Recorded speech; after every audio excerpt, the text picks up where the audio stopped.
Hello everyone, we are Group B4.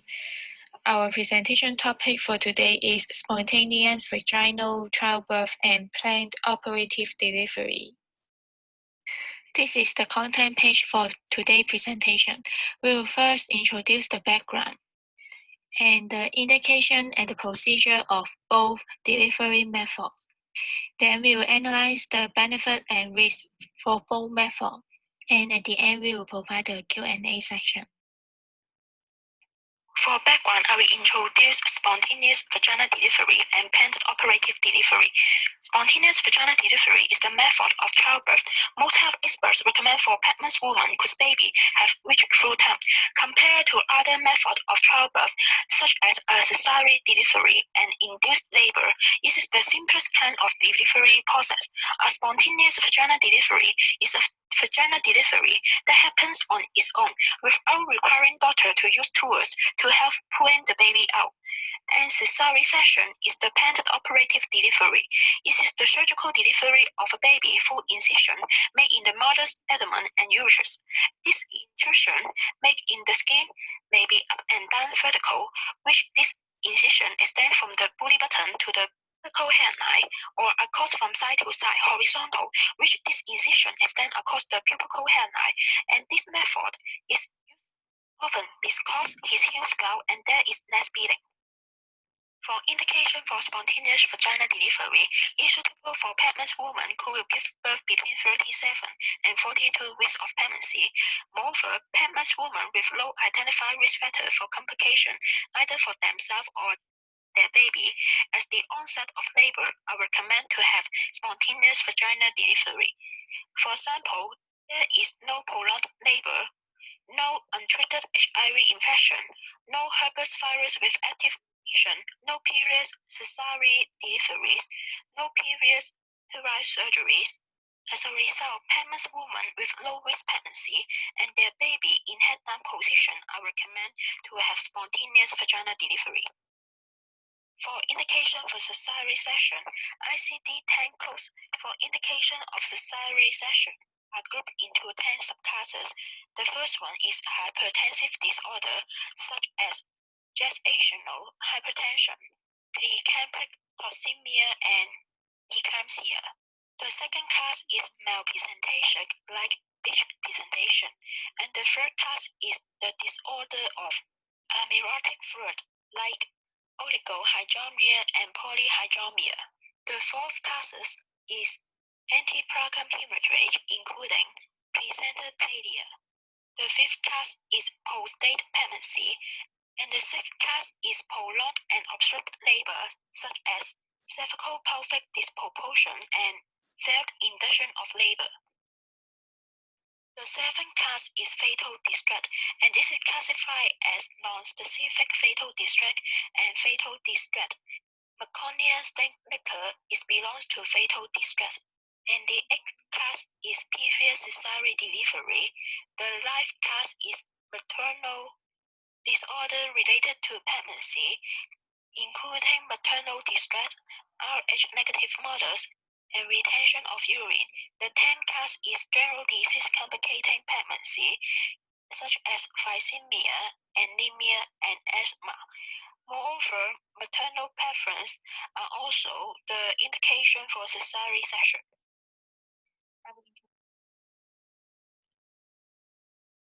I will introduce the procedure of spontaneous vaginal delivery. The labor onset is caused by hormonal change. The progesterone relaxes the smooth muscle, and the estrogen stimulates the uterine muscle contraction. As a result, the connective tissue loosens and permits the opening of the cervix. For the signs of labor, the woman may feel lightening and ripening of the cervix. That means the cervix needs to open about 10 cm for the baby to pass through, and the woman will feel strong and irregular vital peaks contraction, and that is forced labor pain. And there are some signs of true labor. First is the uterine contraction. The woman will feel strong and regular uterine contraction. There is a part of mucus in the cervix.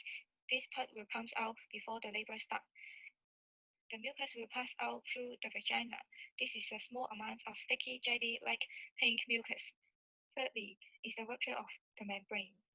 This is due to the cervix dilation, and the amniotic fluid will drain out through the vagina. There are total 4 stages of labor. First stage is the onset of regular uterine contraction to full dilation of the cervix. It can last up to 12 hours or sometimes longer for power in this stage. For multi-power, it usually lasts up for 4 to 8 hours, and it is common for spontaneous rupture of the membrane in this stage.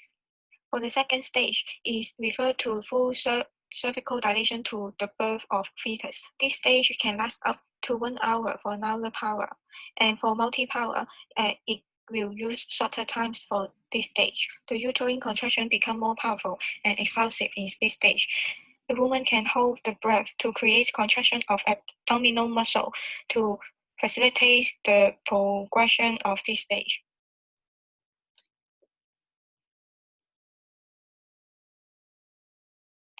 For the third stage of labor, is referred to the birth of fetus to until the delivery of placenta. After the placenta separates, the woman can bear down in assisting the pass out of the placenta. The competence of the placenta and the membrane have to be checked to avoid the remaining parts left inside the uterus. For the last stage of labor, starts from 1 to 4 hours after the delivery of placenta. This stage is at the highest risk for hemorrhage at the first 4 hours after the postpartum period. The uterus remains contracted and fundus remain midway between the symphysis pubis and umbilicus.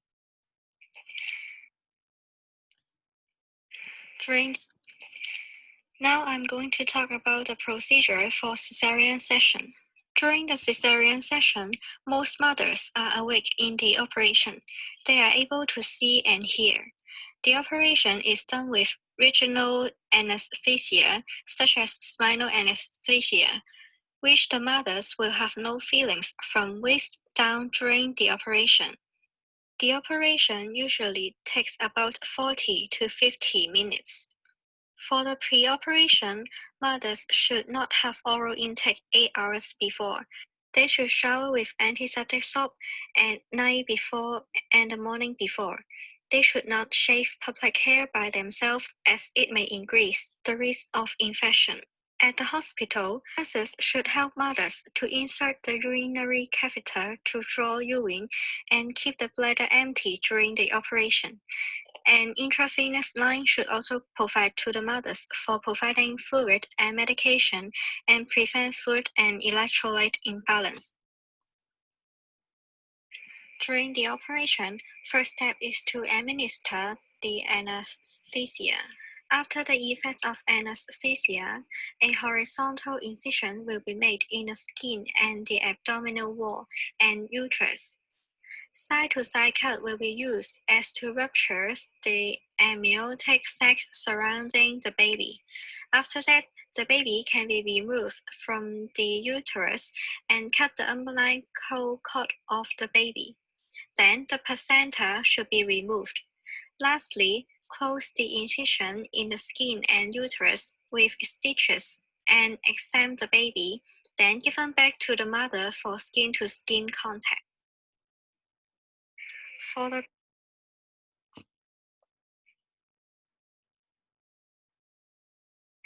For the post-operation, nurses should monitor the vital signs every 15 minutes for 1 hour, then every 4 hours. Monitor intakes and outputs every 4 hours, which the mother should not have oral intake for 8 hours after the operation. They can have sips of water after 8 hours. Clear liquids can be provided if they can tolerate it. They can resume regular diets after a bowel movement. Bed rest should be promoted for mothers. They should keep supine for 8 hours after spinal anesthetic because of the effects of the anesthesia.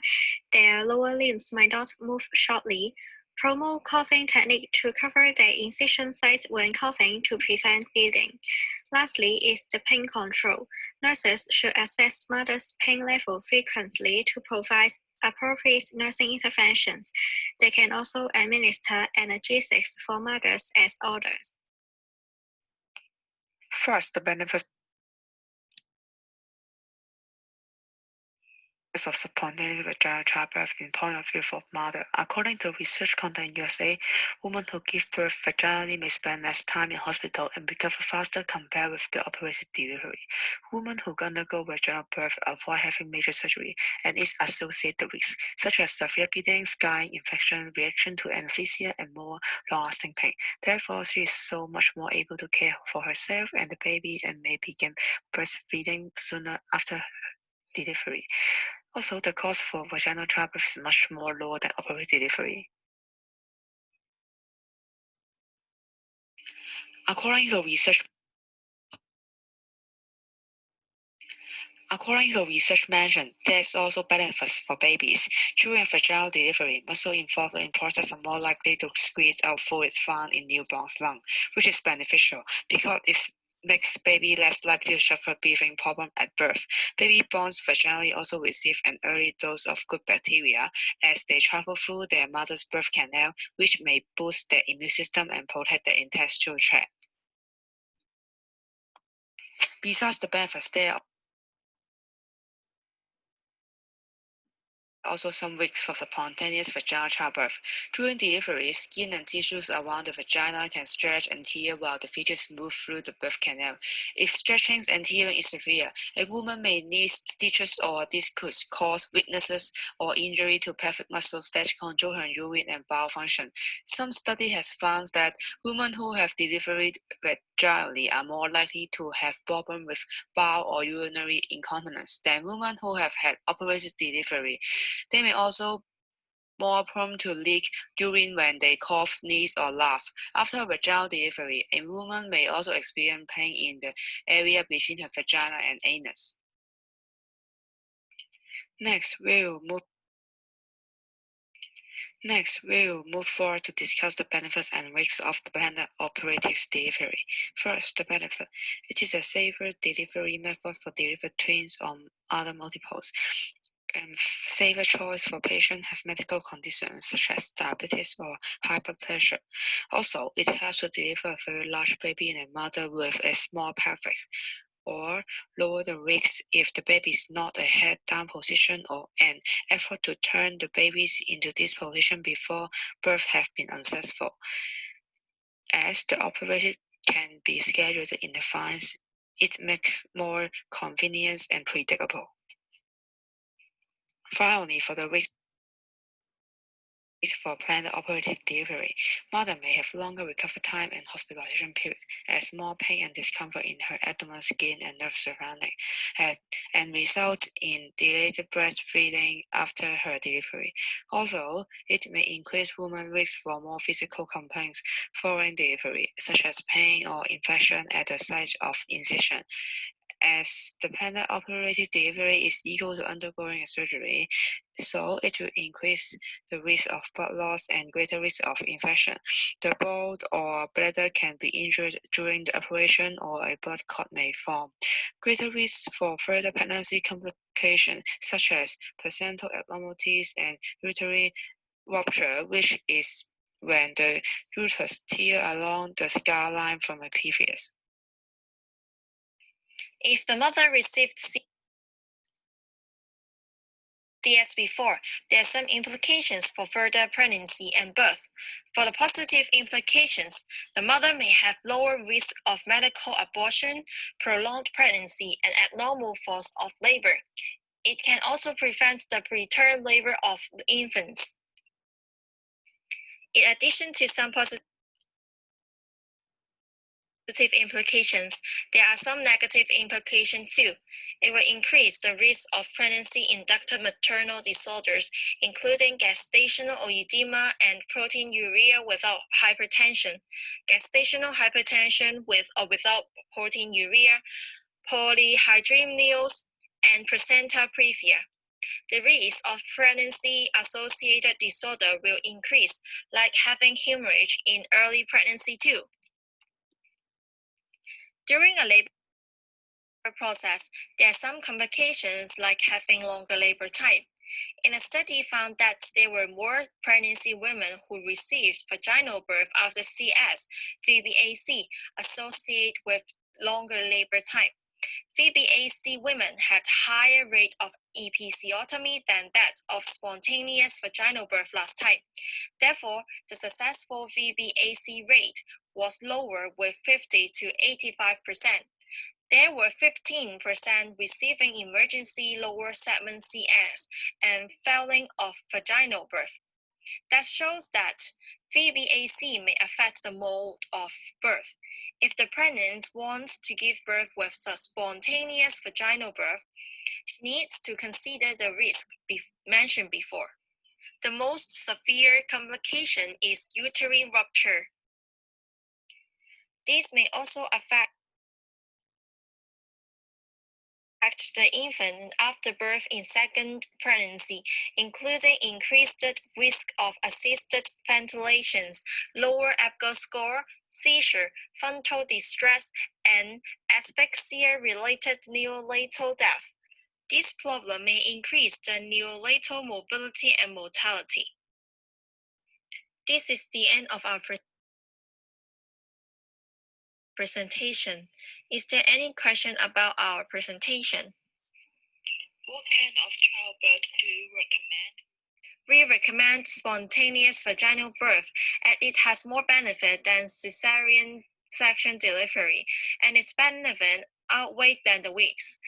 As we have mentioned, spontaneous vaginal birth can speed up the recovery time and shorter hospitalization period. It can also benefit the baby by boosting his or her immune system, while planned operative birth cannot provide. What is the care after spontaneous vaginal delivery? For the postnatal mother, she should keep the wound clean and dry and perform vulval swapping after each emulation and change the vulval pad frequently. If there is gaping or edema of the wound, she should perform seed bath with 1% potassium permanganate.